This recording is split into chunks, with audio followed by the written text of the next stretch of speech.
Well, now I would like to give the floor to Ugo Chavarria. We will start a mini webinar on bioeconomy, and in particular on strategies and public policies around bioeconomy and bioenergy. Ugo Chavarria is director of the program on bioeconomy and sustainable development at IICA, the Inter-American Institute for Cooperation on Agriculture.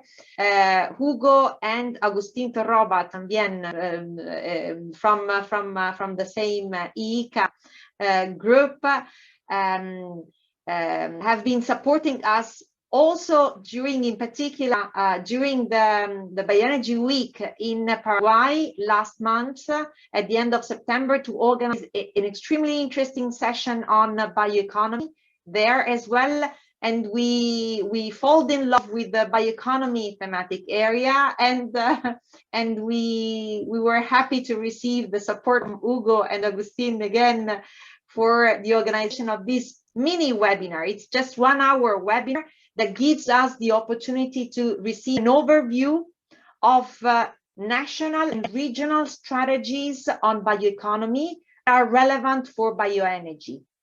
Allow me to mention that IICA generously supported us with an interpretation service. So there is interpretation for this mini webinar, for this hour of webinar. So you may select the interpretation globe on the bottom side of the Zoom screen that you have in front of you, and you select English or Spanish or the original language in case you find yourself comfortable on both languages.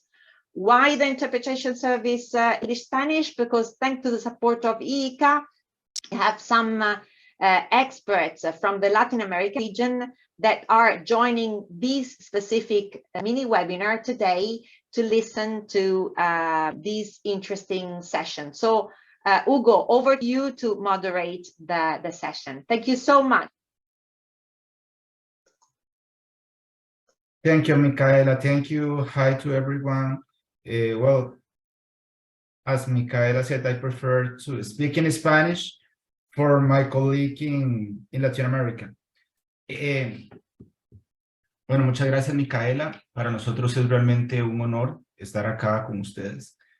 Súper interesados en la discusión,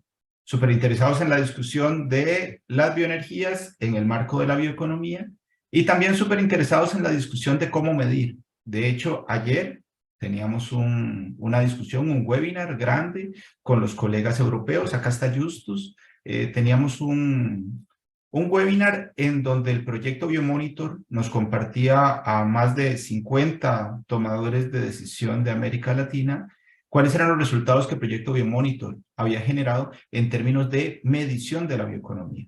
Porque nosotros estamos convencidos que para poder formular políticas públicas, para poder direccionar a las inversiones de la bioeconomía, necesitamos monitorear.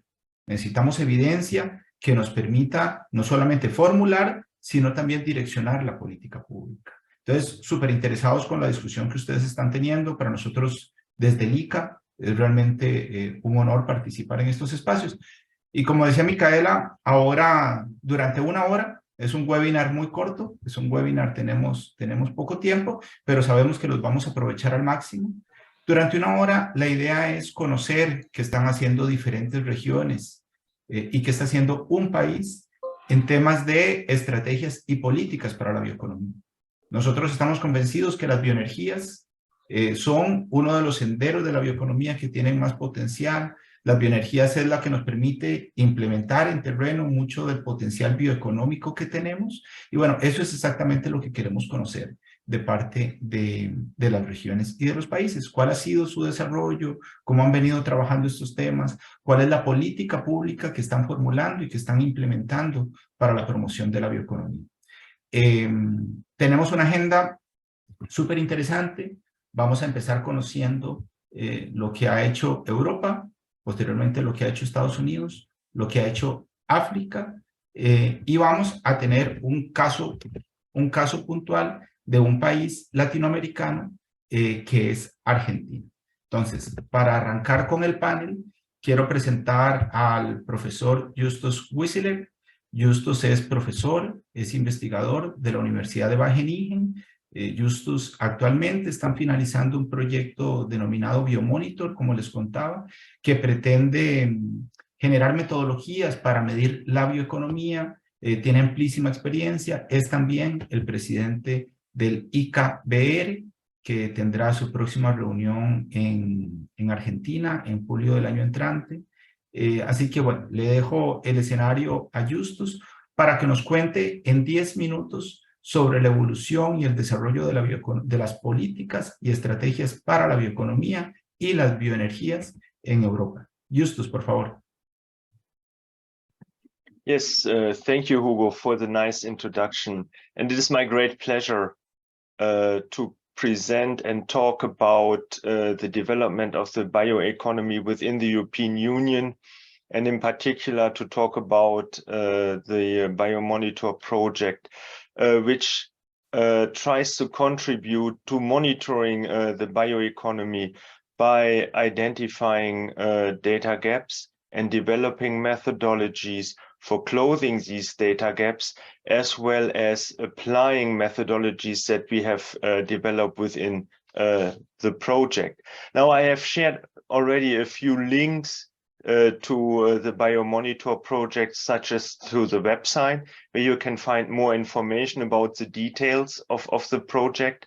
I also have provided a link to the ICABR conference next year in Argentina, and Hugo was already highlighting on this. So I invite you all to come and participate, either in person or online. And based on the presentation by Uwe Fritsche, I have provided a link to a paper which is an outcome of the Biomonitor project, where we assess bioeconomy indicators and show how this can be used to compare the progress that has been made among different countries. We focus on the European Union, but basically the approach that we have developed can be applied to any other country, as well, as long as the data are available. So this as a short introduction. And well, when we talk about the bioeconomy, always receives the question, what actually is the bioeconomy? And when we look at the definition that the European Union is using, that it encompasses all sectors and associated services and investments that produce, use, process, distribute, or consume biological resources. And so this is a very wide definition of the bioeconomy, but from our perspective, this is also one of the very useful definitions of the bioeconomy, as it is somewhat holistic. So the processing of biological resources into some useful products. And this can be then an enabler for achieving basically the objectives of the European Green Deal within the setting of the European Union. The European Commission has developed somewhat of an overview about how the bioeconomy came into being in the European Union. It started from a policy perspective with the first bioeconomy strategy published in 2012, updates in 2018 and 2019. Progress report has been presented in 2022, and many of you might have attended the meeting in Brussels when that was presented. In the meantime, we also had the European Green Deal, which is basically picking up the contributions of the bioeconomy to translate them into important objectives at EU level. Now, these were the policy strategies, but the bioeconomy, at least within the European Union, has a somewhat longer history. And basically, it can be traced back to one important person, and that is Christian Petermann, who has been considered to be the father of the bioeconomy. And he was pushing very much the bioeconomy in the European policy setting. And this started in 1996 when he became a member of the Research Directorate of the European Union. Now, I'm also happy to show that in 1998, the International Consortium on Bioeconomy Research was founded, and I'm currently the president of this consortium. And we started looking into the bioeconomy for more than 25 years as well. So we share somewhat of the same history as the European Union, but that was perhaps more a coincidence. Now, as I mentioned already, the bioeconomy is strongly linked to the European Green Deal.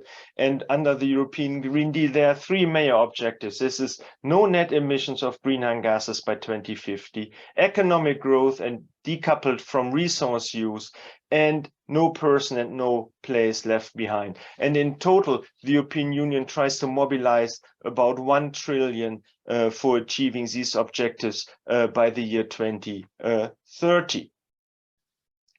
The bioeconomy strategy has 5 major objectives, and they are related to food and nutrition security and management of natural resources, the mitigation and adaptation to climate change, to strengthen the European competitiveness and to create jobs, and to reduce the dependence on non-renewable and unsustainable resources. Now, for achieving these objectives, right, we would like to have some measures that show us to what extent we have been closer to reaching these objectives. And basically, this is also important for policymakers to identify to what extent they are able to achieve, or that they are able with their policies to achieve these objectives. And for us scientists, it's interesting to identify to what extent is this really true. Right? When we look at the European Union, we observe that a number of member states have implemented bioeconomy strategies to a certain level. Some have dedicated ones, some have bioeconomy strategies that are related or included in some of the other overall objectives of their policies. Now, from an economic perspective, when we look at the bioeconomy, we have to recognize that this is part of our whole economy, and this is here illustrated in this figure, where we have at the center the research and development parts, and research and development contribute important information to the industry, to the health sector, to the primary sector. And when we look at the resource flows between these sectors and the economic flows between these sectors, what we observe that they are strongly interlinked with each other. That, for us, from a policy level, is very important. That implies that if you intervene at one policy level, it has direct and indirect implications for other sectors of our economy. That means we have to take the whole economy into account when we want to investigate the performance of the bioeconomy. Now, when we do this for Europe, what we did was in the BioMonitor project, identifying sectors that are considered to be 100% belonging to the bioeconomy, and other sectors that are partly bioeconomy. And for us, it was interesting to see from an economic perspective, how large are these sectors? And if we look at the what we call downstream sectors, where inputs from the bioeconomy sectors go into other sectors, and the upstream sectors that contribute to the bioeconomy sectors, then we observe that the upstream and downstream sectors on average are larger than the pure bioeconomy sectors. Again, emphasizing that it's important not only to look into what we would call the bioeconomy sectors, but also into the other sectors for identifying the contribution towards objectives that we have. And with the methodologies that we have developed and related to what I have shown in the previous figure, one can assess this for the different EU member states. And I have placed the link to the dashboard that we have developed, and there one can look into the details of the underlying numbers. What this figure here just illustrates, that the size of the bioeconomy differs by EU member state. And this is, of course, is self-explanatory. For some countries it matters more than for others, and that it changes over time. Now, at EU level, there are a number of policy strategies, And the European Commission has identified or tried to value to what extent these different strategies contribute to the Green Deal and to the bioeconomy.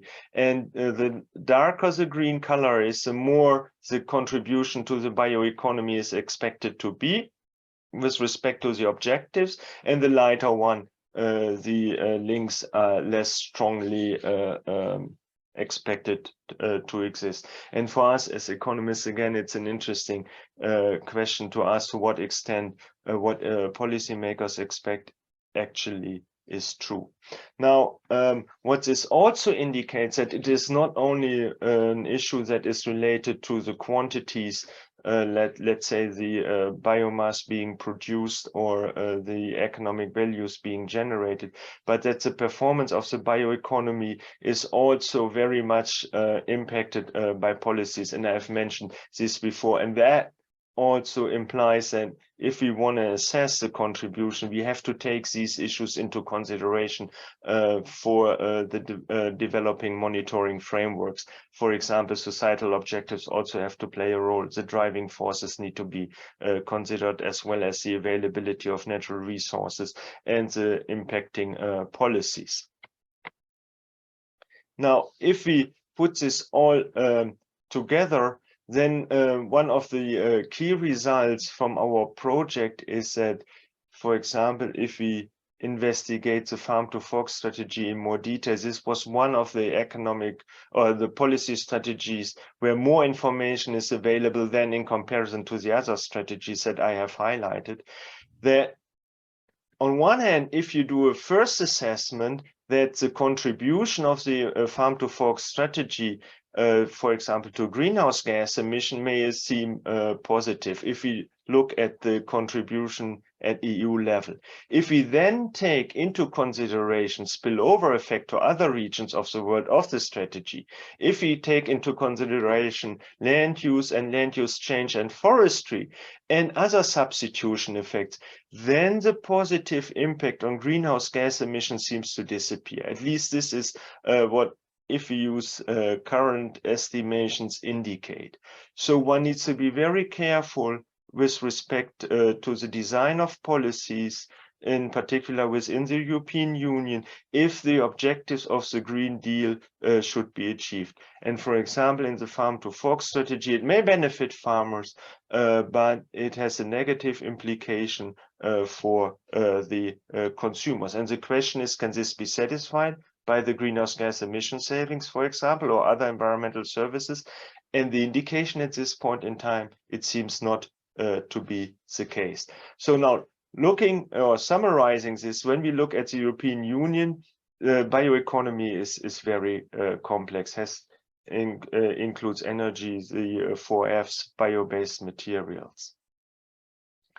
Its contribution to sustainable development are difficult to assess, and this requires more research. The EU has developed what we call a taxonomy, but the taxonomy at this point in time is still not built on solid information, but it has substantial implication for sustainable investments in the European setting, and this is an important thing that that needs to be further addressed. And when we look at the current state of the bioeconomy policies, it seems that more needs to be happen for achieving the sustainability objectives of the Green Deal and the sub-objectives of the European bioeconomy. So with this, I like to finish my presentation and happy to be involved in the further discussions that we may have. Many thanks for your attention.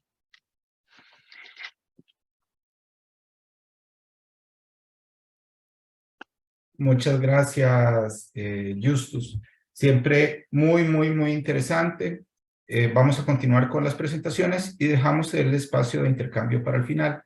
Ahora, para contar un poco la evolución de las políticas y estrategias de la bioeconomía en América Latina, tenemos a Eduardo Trigo. Eduardo Trigo, como Christian Paterman, fue el padre de la bioeconomía europea. Nosotros consideramos que Eduardo es parte de los precursores de la bioeconomía latinoamericana. Es quien ha ayudado a que mucha de esa discusión europea hace muchos años empiece a permear en América Latina y el Caribe. y nosotros tenemos realmente la dicha de tener a Eduardo como uno de nuestros principales asesores en el ICA. Así que, Eduardo, el escenario es tuyo. Muchas gracias. Thank you very much, Hugo, for your kind words. It's my role is more a factor of age than anything else. Just the advantage of having been there more than anything else. But I'm going to share my. It's a real pleasure to be with you this morning. And I'm going to share my screen with you. Can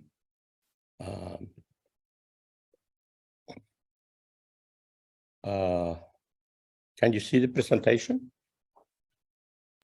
Can you see? Sí, Eduardo, lo vemos perfecto. Okay.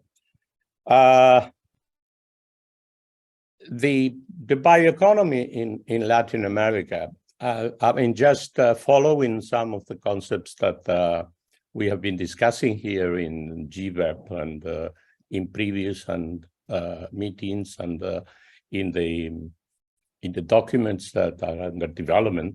Essentially, the bioeconomy is about biological resources and knowledge. And LAC, it's well positioned to take advantage of both of what it has to offer, because it's well positioned in both of these elements. Just to remind the audience, the region is home of 8 of the 15 world's mega diverse countries. It has about 23% of the world forest cover, 28% of the remaining lands with agricultural potential are in the region, and about 35% of the world total fresh water reserves are in the region also. And this is complemented, but relatively strong, at least in comparison with the developing world, knowledge base, particularly in the biological and biotechnology. Essentially in the larger countries like Mexico, Colombia, Brazil, Argentina, but also emerging in some of the smaller countries like Costa Rica, Chile, and Uruguay, although they are in a way constrained by their economic size in terms of the level of investments that they can afford. They do have significant capacities in some specific areas that are starting to show in terms of creating opportunities. I must add to these capacities the strong development of the agricultural sector as the biomass producing sector, particularly in the southern countries, but also in the tropical countries with some specific crops, including some of the major oil crops, which make the region a really potentially a powerhouse in terms of the bioeconomy. Now, just to give you a context of what's going on, there are already significant developments in key areas, in biotechnology, in bioenergy and bioinputs, and in carbon efficient production strategies. And I have to emphasize something about this development, which is kind of interesting because it highlights, in my opinion, the strength of what is going on. It is that most of these developments are mostly market or innovation-led. That means that they mostly preceded specific policy developments. While in a way, what Justus presented shows the importance of policy leading the way in terms of developing the environment for innovations to sprout and develop into new economic opportunities. In the region, what we have today as the main components or main sectors or pathways of the bioeconomy. In most cases, you cannot say that they were pushed by policies, but really the market situation and a private sector, and a very active private sector that took advantage of the opportunities and developed the new sector, the new opportunity. In the biotechnology, the region was an early adopter. Actually, it was in the early 90s that biotechnology, agricultural biotechnology, was incorporated to the agricultural production. Actually, it was the second or third country to incorporate GM crops into their agriculture. And today, more than 80% of the area of major crops, corn, soybeans, cotton, and canola, is GM. And the region needs, and there are 5 countries with more than 1 million hectares of GM crops in the region: Brazil, Argentina, Paraguay, Bolivia, and Uruguay, mostly southern countries in corn, soybeans, cotton, and canola, as I said, but also other countries in the region like Colombia, Honduras, Chile, and Costa Rica are also in the list of countries that having incorporated the technology to their agricultural sector. But there is something which now it's even more important, which is the fact that there is close to market innovations from local research and development in major crops, such as beans, sugarcane, soybeans, and wheat. And this is an essential development, in my opinion, but because the first wave was mostly on imported technologies, but the second wave, which is started to get hold of the situation, it's developed by local enterprises, local research and development efforts, both by the public and the private sector, and in crops which are quite important to the future development of the bioeconomy. And the region, and this is quite important, the region is also leading the way in regulatory evolution for the new technologies, particularly gene editing, with close to market innovations in the case of rice, potatoes, corn, and sugarcane, which have been developed through these new technologies. This comprises a sector that has evolved from imported technology to more local developments, and that's the proof of the strength of the tendencies.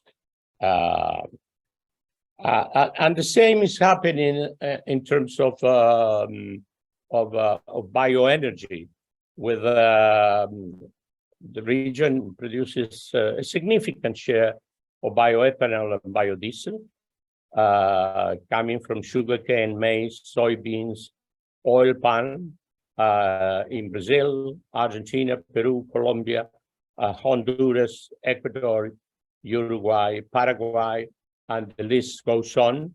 And the importance here is that we have both large countries and small countries. We have temperate countries and we have tropical countries. So it's a very well divided. And as I said, in most cases, this was taken up of market opportunities, although of course it involved regulations to order the market. I'll come to that later on. These have led the region to be a leader in exports, which means that all the situation, it's a significant contribution to emission reduction. And probably as we come into an era where this variable or this indicator become more important in evaluating economic pathways probably this will lead to further developments of the bioenergy situation in the region. The potential is really very important in terms of the variety of crops and the areas where feedstock for for bioenergy could be produced. So this is an area that is not only important today, but could become even more important in the future. Evolving, it's also, the other interesting thing is that these market developments are already showing in the region becoming a significant actor in the capital equipment and process innovation situation, including innovations related to very large scale as well as small scale bioenergy situations, including a farm-based circular model in integrating crops, ethanol, livestock, fertilizers, and energy. The initial developments related mostly to corn, but also of application in other corns. This is something that has a great potential because it involves, or it involves a circular situation, which also have a very significant potential in terms of contributions to emissions reduction and to the development of a more circular, or more sustainable, situation. As I mentioned, the carbon efficient agricultural production strategies are also something that started very early in the period, responding more to a situation affecting the resource base, the degradation of the resource base, and the search of the private sector looking for alternatives in terms of soil reconstruction, regeneration. And today, about 60% of the total area with no-till agriculture. One of the bases of regenerative agriculture is in Latin American agriculture.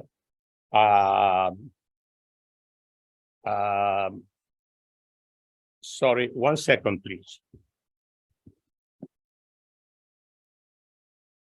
Por favor. Por favor.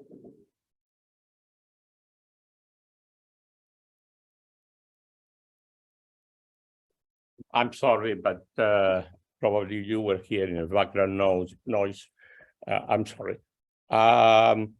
In the southern countries, 80% of the major crops production, and we are talking a major percentage of the total international market for these crops, is under this time of production strategies. And these have led into the development of a number of consolidated carbon neutral certification process, aiming to the neutral or the net zero objective for the agricultural sector. And this is covering also a very wide range of crops. I have some Malaysia's Embrapa, Embrapa's Brazilian's Embrapa low emission beef, sustainable coffee in the case of Costa Rica, and cereals in the case of Argentina,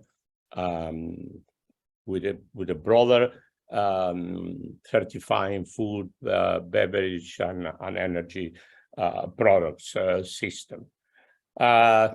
And together with this, there has been there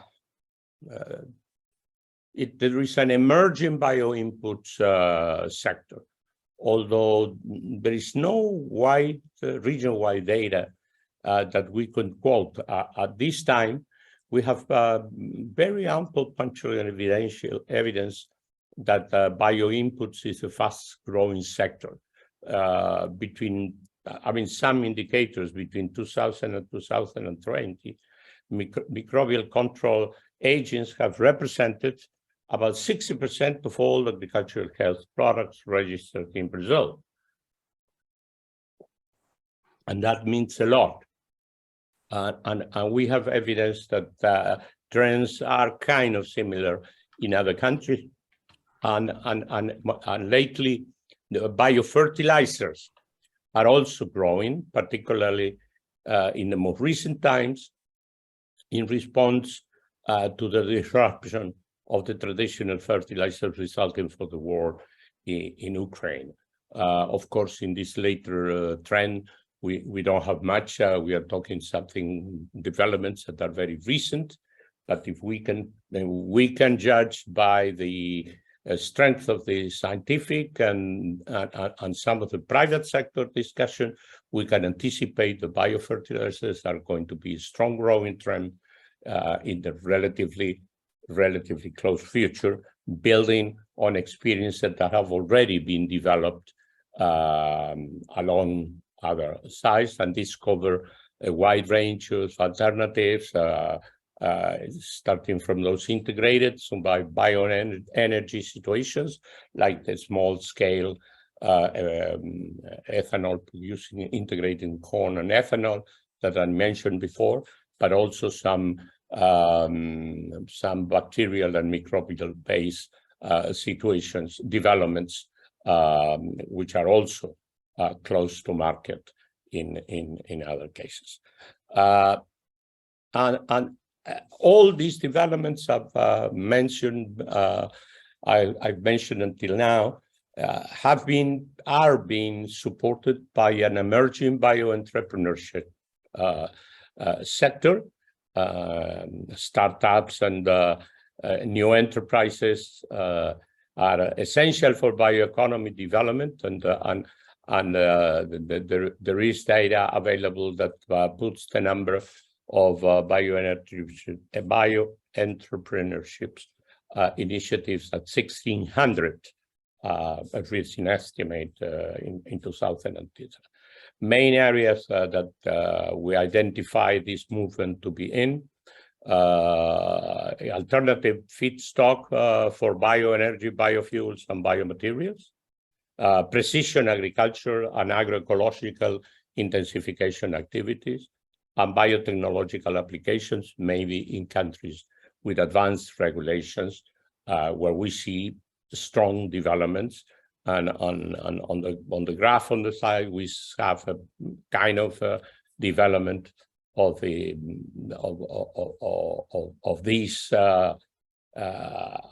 emerging sector, and this is something which we consider quite important in terms of anticipating the way that the bioeconomy could develop in the future in our region. Now, coming to the institutional and regulatory environment, which we do recognize as a key element for the next step, I emphasize most of what we have seen before, it's developed when we weren't even talking about the bioeconomy. Biotechnology came about in the early 90s. Bioenergy, even before that, although it was strongly incentivized by policy developments not related to the bioeconomy, but related to energy policies back in the 1970s in Brazil, but not the bioeconomy as such. But in any case, 11 of the countries in the regions are already in the process of developing policies and strategies dedicated to the bioeconomy. The levels of development are different. The coverage is different. We are not going to go into the details of the difference, but they will be in place in the short term. They are quite at different stages of development. Some of them are already in place formally, but not having, I don't think that we can say that they are having a significant impact, but I think that this indicator shows that a responsible policy environment, a policy environment that is realizing that the next stage will require much more policy guidance particularly as the global bioeconomy gets organized and the international markets get organized, and certainly Latin America and the Caribbean expects to be a player in the global markets of in the future global markets of bioeconomy. And for that, it is being recognized that policy developments at the national level are essential for the East to guide the negotiations, but also to generate the proper environment to take advantage of the opportunities that start to generate at that level. And more than 20 countries in the region have regulatory frameworks for a specific bioeconomy sectors, those that are most relevant to their circumstances: bioenergy, biodiversity, biosafety, biologicals, biomaterials. And again, here we see the logic of the tendency. Eduardo. Yes. Perdón, disculpa, es que me están avisando que por un tema de tiempo tenemos que terminar esta presentación en un minuto. Gracias. En un minuto, okay. And I said that the bioeconomy starts to appear in the regional integration mechanisms, but I'm not going to elaborate on that. Just to finish, some of the, we don't have regional data, but we have country specific, particularly for Argentina, an evaluation of the size of the bioeconomy, and we find that it already represents about 16% of the GDP. And the most important thing is that the level of impact on employment, it represents about 12% of the employment in the country, and the productivity in the sector, it's about 10% greater than in the rest of the economy. And I mentioned this because productivity growth is one of the key elements for the regions, for the development regions such as Latin America. Thank you very much. I'm sorry that I went off time. No, muchas gracias, Eduardo. Muchísimas gracias. Ahora, considerando el nivel de avance que ha tenido América Latina en los últimos años en temas de políticas y estrategias, y sobre todo considerando que Argentina fue pionero de muchos de estos desarrollos en la región y que inclusive hoy Argentina es líder en algunos de los principales negocios de la bioeconomía en la región, en temas de biotecnología, en temas de bioenergías, consideramos importante incluir una presentación específica para el caso de Argentina. Y nos acompaña María Rosa Murmis, también muy amiga de la casa, ha trabajado con nosotros en el ICA, es especialista en temas de bioeconomía y de bioenergía dentro de la Secretaría de Agricultura, Ganadería y Pesca de Argentina. Y María Murmis nos contará un poco la evolución reciente de Argentina en estos temas. María, por favor.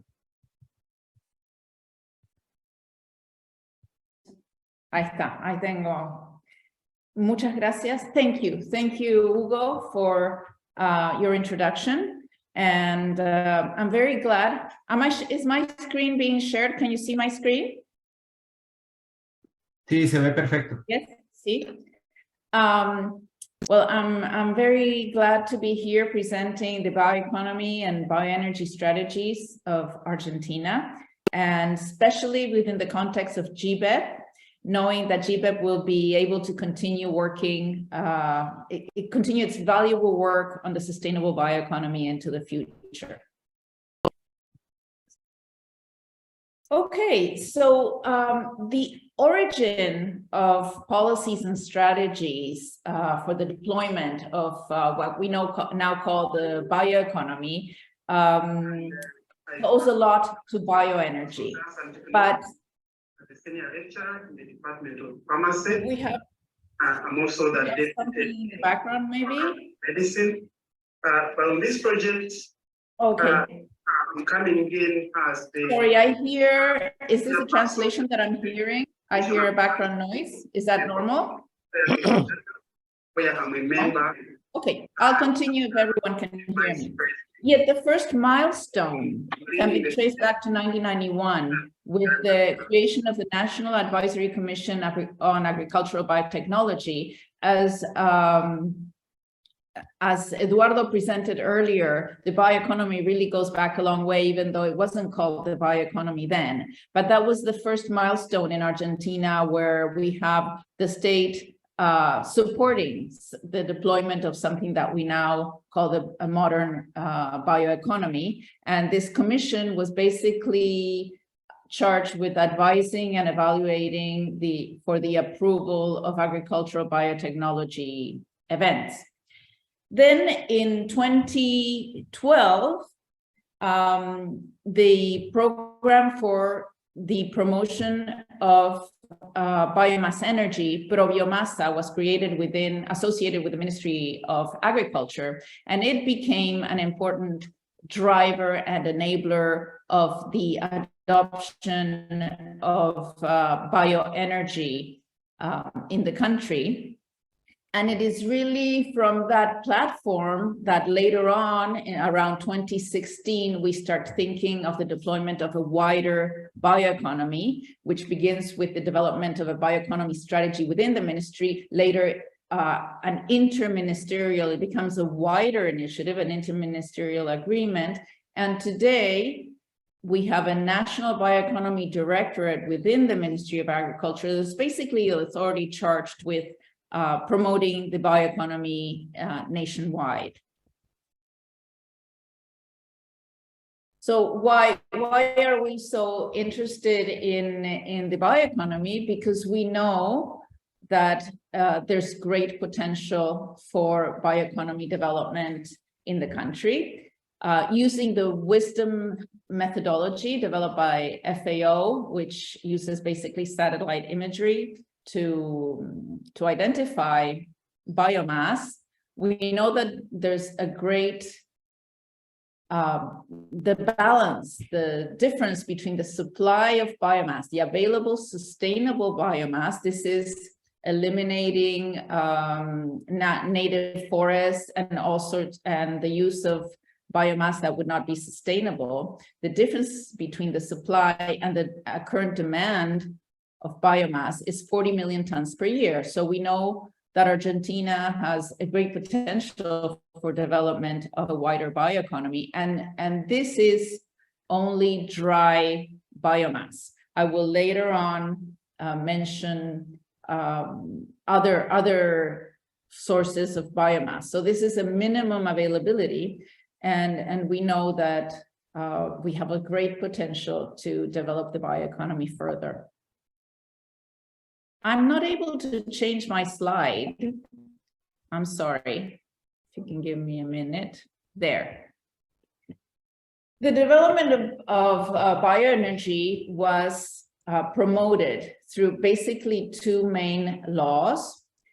Today, there was a law that mandated blends. Today, that law, the mandatory blend, is 12% of bioethanol and 5% in biodiesel. But the law is flexible according to circumstances and context. And currently, our mandated blend is 12.5% in the case of biodiesel.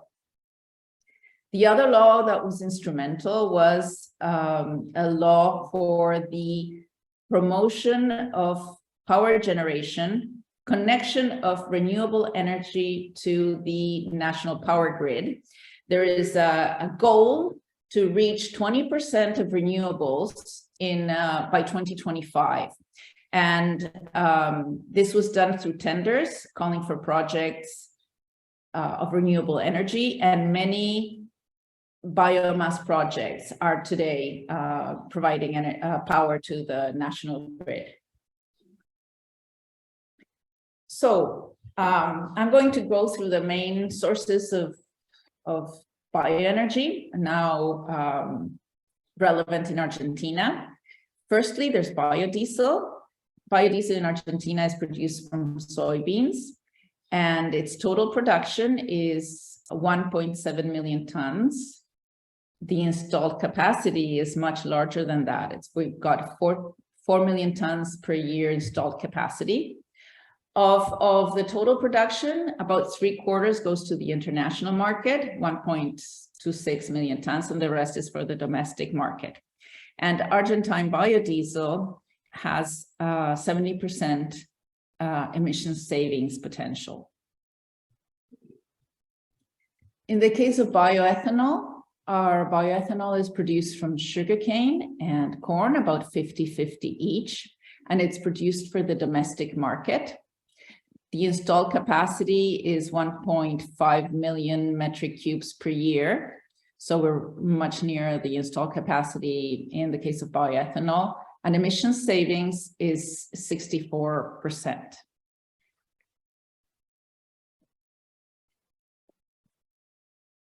Biogas, as I mentioned earlier, there's a law that promotes the connection of renewable energy to the national power grid. And biogas is today providing 7 megawatts of power to the national grid through 28 operating projects. Now, we know that the potential is much greater. And now we go to the, as I mentioned before, the calculation of the residual biomass was only dry biomass. In terms of the biomass potential of biogas, we know that it's basically distributed much through the whole country, and that we could, from dairy, pork, and feedlot production, we could be powering more than 2 million households, 2.3 million households could be powered. So that's the potential that we are aiming to reach.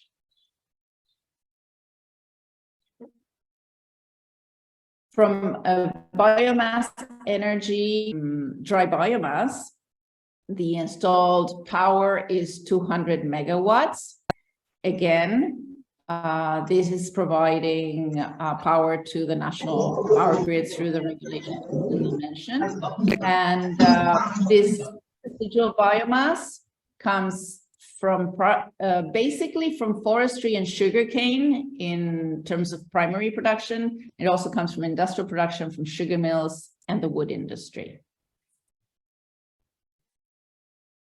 So to conclude, we are already, we have an important development of biomass energy in Argentina, which is showing its benefits in terms of added value to the value chain.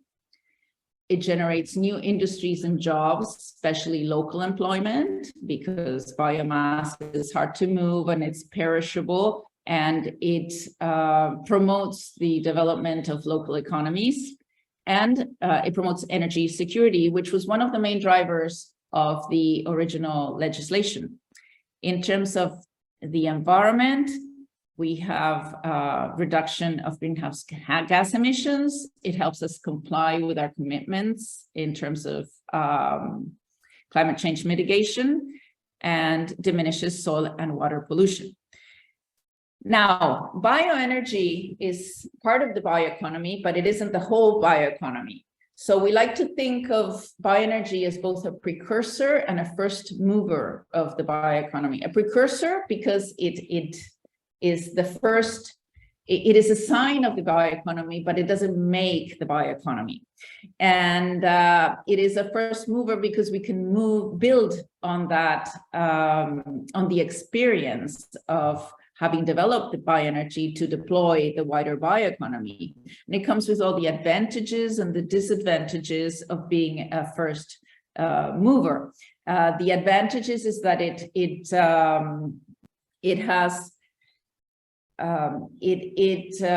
sets an experience. It has a predominant role in the market, which maybe can be mediated. Eventually, we need the state to come in and mediate if we want to deploy the bioeconomy, mediate between the use of biomass for bioenergy and the use of biomass for the wider bioeconomy. In the case of Argentina, we don't have that problem because we have great biomass abundance. But what we have seen is that the role of policy has been very important as a driver and enabler with the laws that were enacted, and the role of the Pro Biomasa program that was led by Miguel Almada. He was the general coordinator of the Pro Biomasa program, which had a determinant role in enabling the adoption of bioenergy based on the tools that were provided by the law.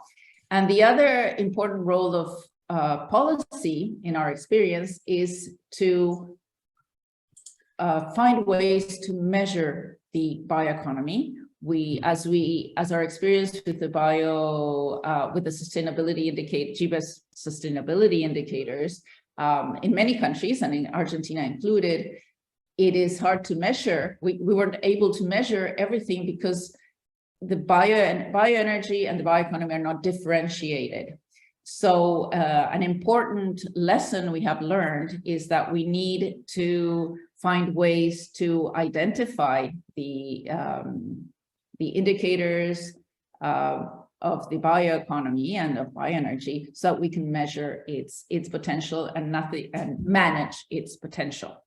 So some personal thoughts on the role of GBEP in this respect is that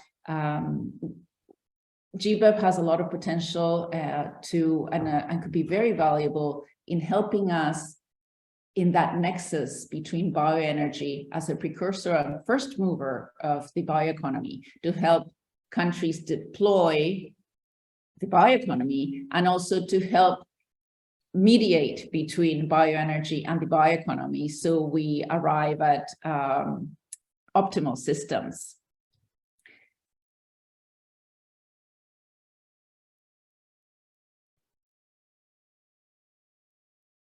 Gracias, María, muchas gracias.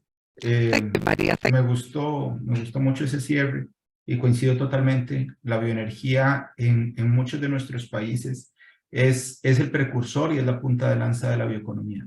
Yo en eso coincido totalmente. Hemos tenido un muy buen repaso de la evolución de la bioeconomía en Europa, en donde nace, en donde tiene sus principales desarrollos políticos. Pasamos a América Latina, tuvimos un ejemplo en América Latina con el caso de Argentina, y ahora nos vamos a mover hasta África. África es una región que recientemente ha dado pasos muy acelerados en temas de formulación de política pública y de estrategias para la bioeconomía, y mucho del responsable de eso ha sido Julius Ekuru. Ahora tenemos a Julius, espero que esté por acá. Julius, ¿estás?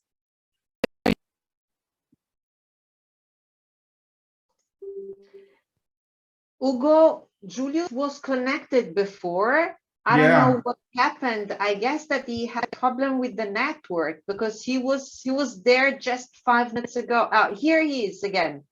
So maybe he had a net break. Julius, are you connected? Julius? Yes, hello. I'm very sorry, we are having a storm, kind of stormy weather here right now.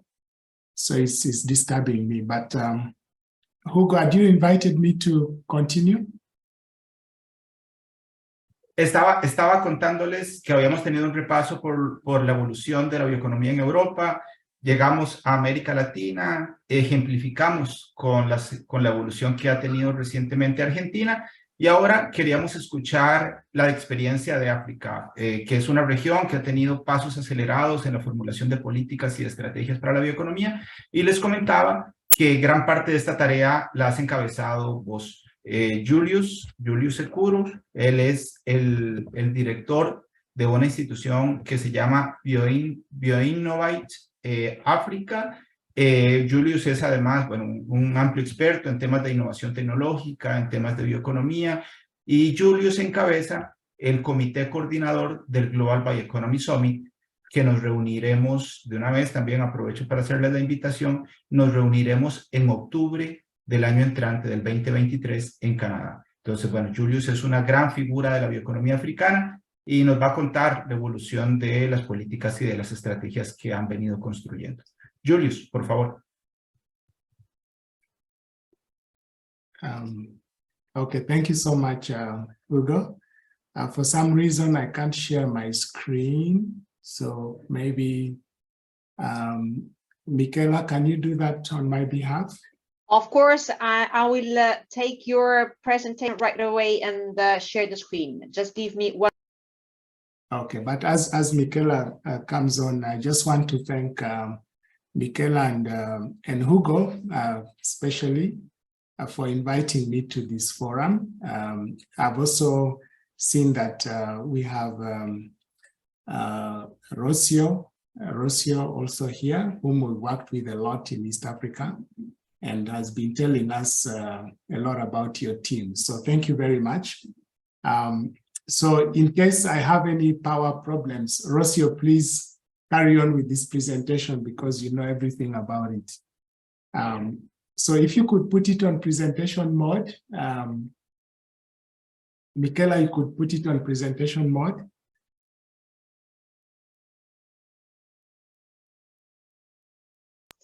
It appears to me already in presentation mode, isn't it?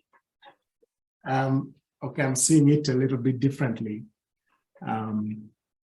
If you can click the presentation button.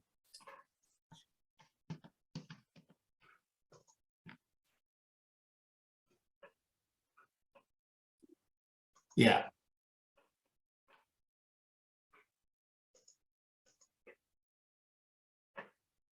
How is it now? Because I see it in presentation mode. Well, not yet on my side, but let's proceed. No, me neither. We don't see it in presentation mode.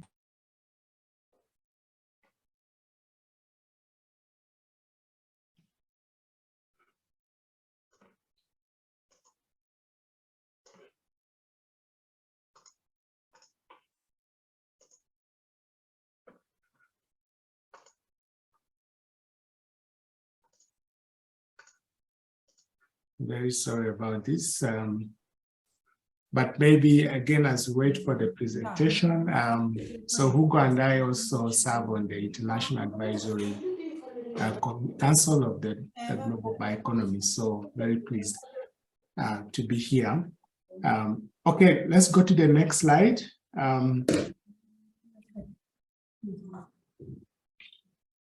Next slide. Okay. Yeah, just continue to the next. Go on to the next.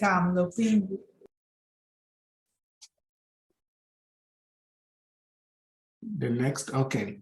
So I think what I will be talking about mainly is the evolution of bioeconomy in Africa. And I wanted to say here that we borrow a lot from the European Union.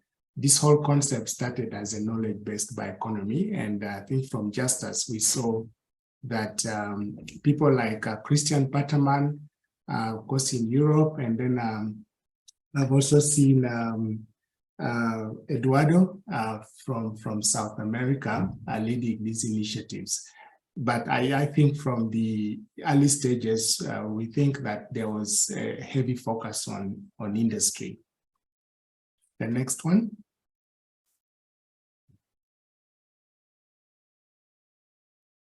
Okay, so bioeconomy in Africa basically, I think, was pushed mostly by South Africa.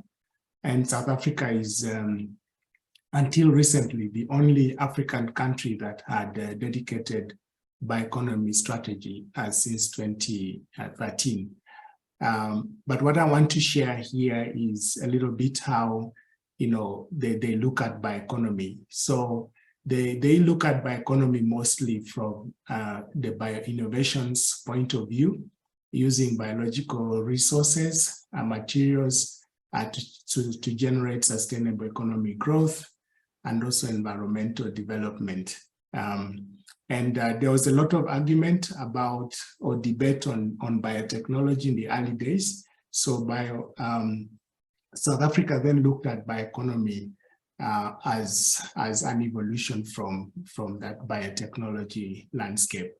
And again, the bioeconomy strategy of South Africa was heavily focused on sectors like agriculture, health, industry, and the environment. The next. But when we look at the global perspective from 2015 until recently, you can click again. We see, continue clicking. We can see that I think there's an attempt to conceptually clarify what bioeconomy is. And we borrow a lot now from this definition of the Global Bioeconomy Summit of 2018 and 2020, which clearly defined bioeconomy as the production, utilization, conservation, regeneration of biological resources, and so on and so forth, within and across all economic sectors to enable transformation to a sustainable economy. And recently, just last month, we built on this and published in Nature a more solidified definition of bioeconomy as the production, use, conservation, and regeneration of biological resources to provide sustainable solutions in and across all economic sectors. And I think our point there was that bioeconomy is more cross-sectoral. Go ahead. But when you come closer to the East African perspective, and Rocio, who is here with us, worked a lot on this, they had, of course, a much more broader context of understanding bioeconomy and how to apply it within the East African context. So you can see from this definition, they attempt to include a lot of areas: food and industrial feedstock production, a diversified industrial sector, a robust biodiversity services that support, cultural production, and so on and so forth. And you see that also economy and innovation is central to this. But for the East African bioeconomy strategy, which is fairly new, it focuses on 4 areas, which is food security and sustainable agriculture, health and well-being, bio-based industrial development, and then sustainable energy. And I think for this group, this is very important because we have a whole dedicated pillar on sustainable energy. Next. But what we see even here in Africa, and also what I've seen, from the presentation from Argentina and from Eduardo, we see that the concept is still evolving. And I think so far the best way to understand bioeconomy is in the context of its application. Next. So I wanted to also show you that the idea of developing sustainable bioeconomy in Africa and Eastern Africa in particular started way back, with some academic work involving the Stockholm Environment Institute and our partners in East Africa here, where we're looking at the revolution in Europe and Africa and looking at these 2 sub-regions as a strategic cooperation in this area. So we published this book, which was edited by Eva Virgin and Jane Morris in 2017, and highlights some of the foundations which is already laid in the continent to build sustainable bioeconomies, but also pointing more to the future and what could be done. Next.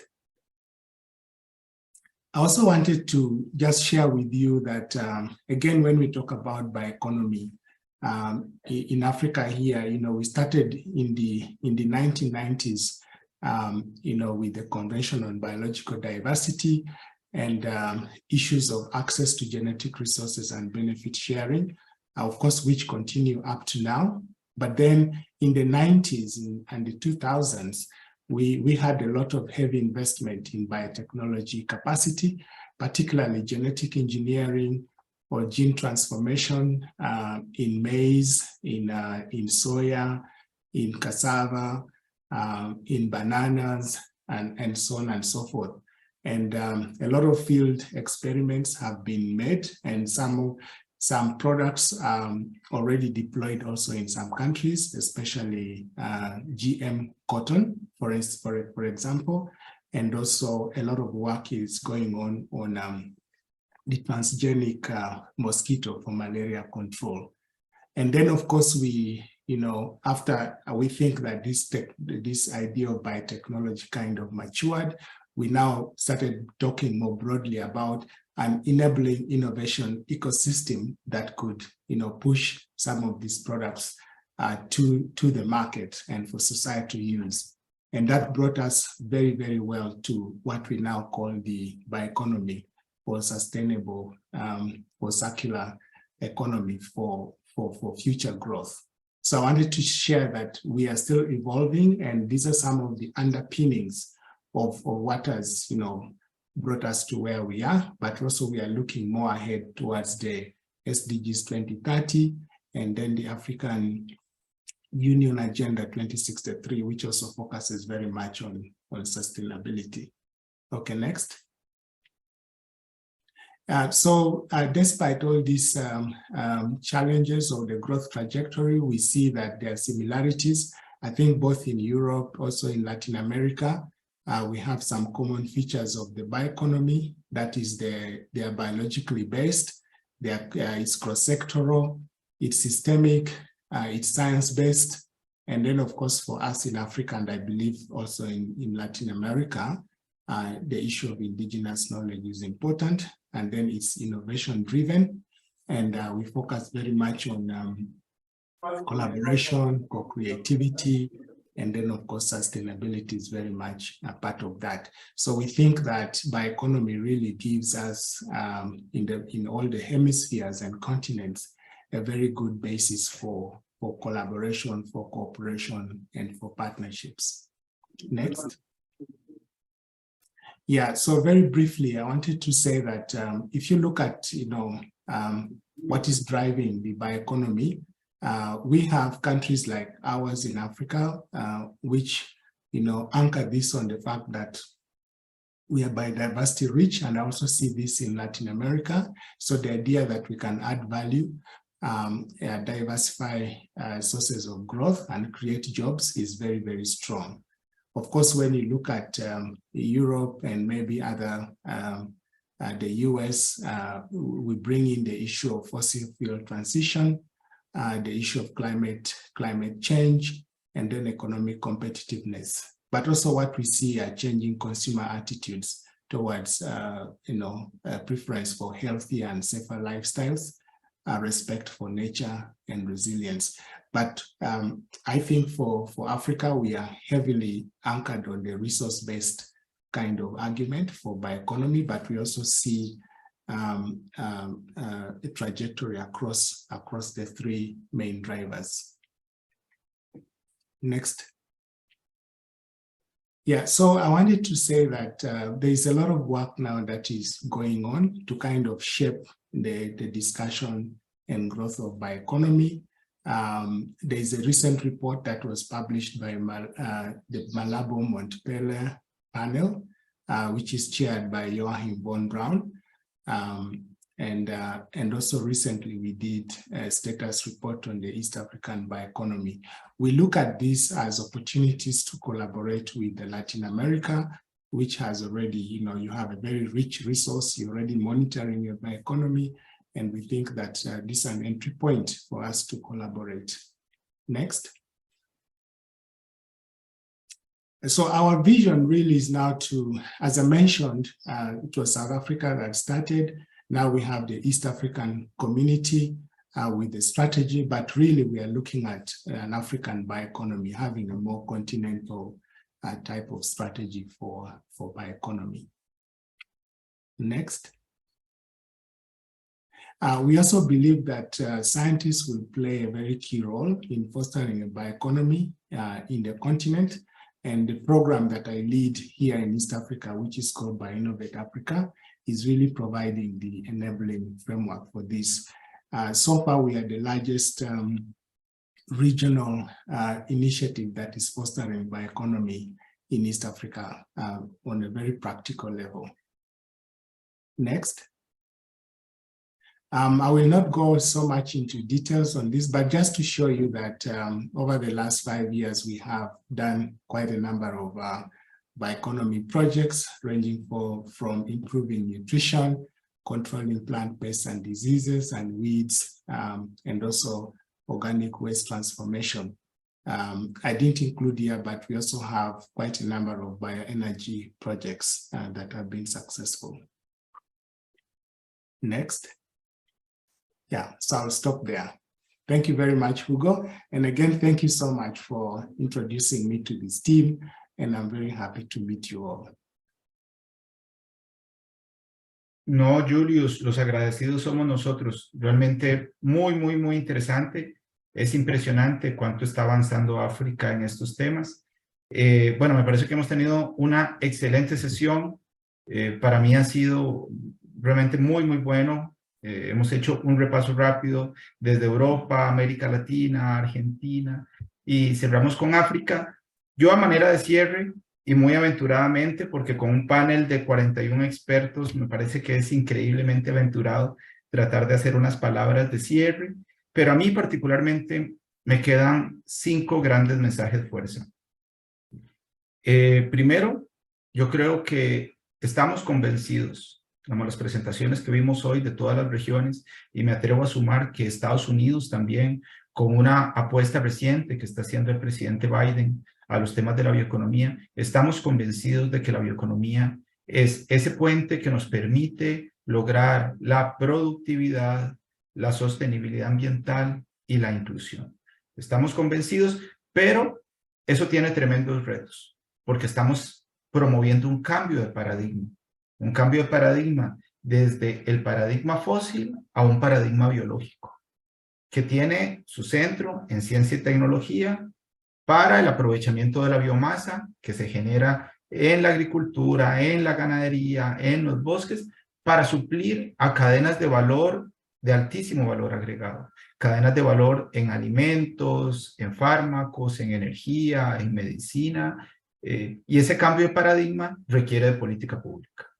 La política pública y la estrategia es indispensable para que ese paradigma suceda.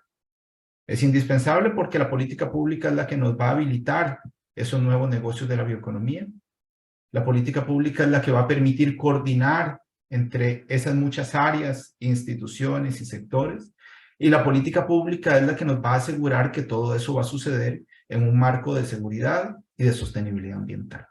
Entonces, ese es el primer mensaje que a mí me queda. Segundo mensaje, es cierto, la bioeconomía, los primeros desarrollos conceptuales de la bioeconomía suceden en Europa y ahí es donde los desarrollos conceptuales han evolucionado e inclusive es Europa quien ha fomentado primero las políticas, las estrategias y los apoyos. Y desde Europa es donde salen muchos de esos abordajes que posteriormente llegan a América Latina y a África.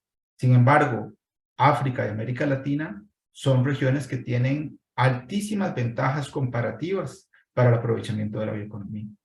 Ventajas comparativas a partir de su biodiversidad, de su biomasa, de su disponibilidad de recursos naturales, de su capital humano, del protagonismo de su agricultura y de los esfuerzos que ya hoy tienen en ciencia y tecnología. Y son 2 regiones en donde, conscientes de ese enorme potencial que tienen, se han venido promoviendo estrategias de política y proyectos de inversión. Y hoy, tanto América Latina como África tienen desarrollos de políticas y de estrategias realmente interesantes y realmente importantes. Y el futuro, como cerraba Julius, el futuro es altamente prometedor. Entonces, ese es el segundo mensaje que a mí me queda. El siguiente mensaje es que el escenario reciente ha acelerado en muchos casos el interés por la bioeconomía. El escenario reciente, una pandemia de COVID, un escenario de guerra entre Rusia y Ucrania, ha puesto los ojos en los desarrollos científico-tecnológicos y ha puesto los ojos en algunos potenciales que tienen negocios de la bioeconomía, particularmente los temas de bioinsumos y los temas de bioenergías. Entonces, pareciera que estamos en una coyuntura en donde la bioeconomía tiene mucho más visibilidad sobre el potencial que puede ofrecer para la sostenibilidad ambiental, para la competitividad, para la medicina, para otras industrias. Y esa mayor atención, esa mayor vitrina, la tenemos que aprovechar. Hoy, y hablo en primera persona como ICA en América Latina y el Caribe, nosotros nunca habíamos tenido tantas solicitudes, tantas demandas de cooperación técnica en temas de bioinsumos y en temas de bioenergías como lo tenemos hoy. Y en mucho eso está dado por el escenario actual, por las enormes necesidades que tenemos y la conciencia de que tenemos un gran potencial biológico que podemos aprovechar. Y el último mensaje con el que quisiera cerrar, y me gustó cómo María lo presentó, es que las bioenergías han sido precursoras y han sido puntas de lanza de la bioeconomía en muchas de nuestras regiones. La bioeconomía ha permitido mostrar resultados en terreno, resultados económicos, resultados sociales y resultados ambientales. La bioenergía nos ha permitido aprovechar la biomasa que tenemos para suplir no solamente posibilidades energéticas, sino también para generar nuevos empleos y para contribuir con la descarbonización. Y tenemos enormes potencialidades, tanto en América Latina como en África y Europa tenemos enormes potencialidades. Por ejemplo, ya hoy, y María lo comentaba, ya hoy los biocombustibles son una realidad dentro de las estrategias de descarbonización en el transporte terrestre. Bueno, pero tenemos que hacer lo mismo, tenemos que posicionar o tenemos que avanzar en las bioenergías para la descarbonización del transporte de la aviación.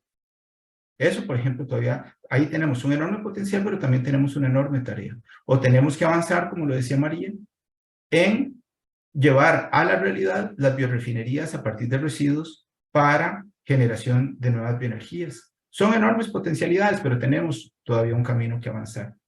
Ese camino que avanzar, yo lo resumiría en 5 grandes áreas: fomento de ciencia, tecnología e innovación, fortalecimiento de capacidades para este nuevo paradigma biológico, fomento de mercados de la bioeconomía, en los cuales todavía muchos de esos mercados no están desarrollados o son bastante inmaduros, generación de servicios de apoyo para todos estos nuevos bionegocios y bioemprendimientos que en la gran mayoría de nuestros países no existe, y fomento de las cadenas de la bioeconomía en los territorios rurales. Eso, a mi gusto, y de nuevo aventurándome, son los 5 grandes mensajes que me quedan de la discusión. Muchas gracias. Por mi parte, he aprendido mucho, he disfrutado mucho el intercambio. Muchas gracias a Miquela, muchas gracias a todos los panelistas que nos acompañaron. Realmente ha sido un lujo tenerlos con nosotros. Gracias, Miquela. Thank you so much, Hugo. Thank you for your support in setting up this mini webinar. It was extremely interesting and inspiring, and I'm sure that on the basis of the discussion that we've been having today, we'll take stock of these discussions and the exchange of lessons learned and of experience and use them for the future GBEP discussions regarding the bioenergy role, the context of the broader bioeconomy. Absolutely. Thank you so much. A special thank to you, Hugo, to IICA, and to the interpreters that supported us, also translating in Spanish and Spanish into English for Spanish-speaking participants. Thank you again.